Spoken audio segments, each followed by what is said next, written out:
আসসালামু আলাইকুম। একা কখনোই ভালো থাকা যায় না, সকলকে নিয়ে ভালো থাকতে হয়। এই বিশ্বাস বুকে ধারণ করতে হবে এবং ভালো মানুষ হতে হলে সেই অনুযায়ী কাজ করতে হবে। এ প্রসঙ্গে কবি কামিনী রায় বলেন, সকলের তরে সকলে আমরা, প্রত্যেকে আমরা পরের তরে। আমি যদি দেখি আমার মায়ের মন খারাপ, তবে অবশ্যই আমারও মন খারাপ হবে।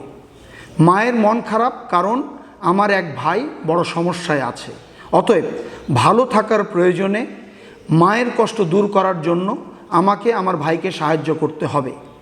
এই বিষয়টি শুধু আত্মীয় স্বজন নয়, তার সহকর্মী, সহপাঠী, পাড়া প্রতিবেশী, বন্ধুবান্ধব সকলের ক্ষেত্রেই প্রযোজ্য। এ প্রসঙ্গে হজরত মুহাম্মদ সাল্লাল্লাহু আলাইহি ওয়াসাল্লাম বলেন, তোমাদের কেউ পরিপূর্ণ মুমিন হতে পারবে না যতক্ষণ না সে নিজের জন্য যা পছন্দ করে তার ভাইয়ের জন্য তা পছন্দ করবে।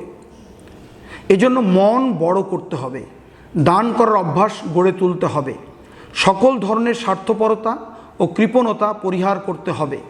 কেননা আল্লাহ তাআলা কৃপণতা ভীষণ অপছন্দ করেন।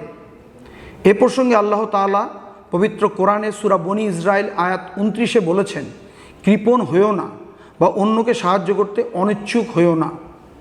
বিশ্বাস করতে হবে যে দান করলে তা 700 গুণ আকারে ফিরে আসবে। এ প্রসঙ্গে আল্লাহ তাআলা পবিত্র কোরআনের সূরা বাকারার 261 নম্বর আয়াতে বলেছেন, যারা নিজেদের ধন সম্পত্তি আল্লাহর পথে ব্যয় করে তাদের সেই সৎ দান এমন একটি শস্য বীজ যাতে উৎপন্ন হয় 7টি শীষ, আর প্রত্যেক শীষে থাকে শত শস্য দানা। আল্লাহ যাকে ইচ্ছা বহুগুণ প্রবৃদ্ধি করে দেন। আমাদেরকে বিশ্বাস করতে হবে যে মানুষ বাঁচে অন্যের জন্য, নিজের জন্য নয়। অতএব চলুন আমরা সকলকে নিয়ে ভালো থাকার চেষ্টা করে নিজেকে ভালো মানুষ হিসেবে গড়ে তুলি। আসসালামু আলাইকুম।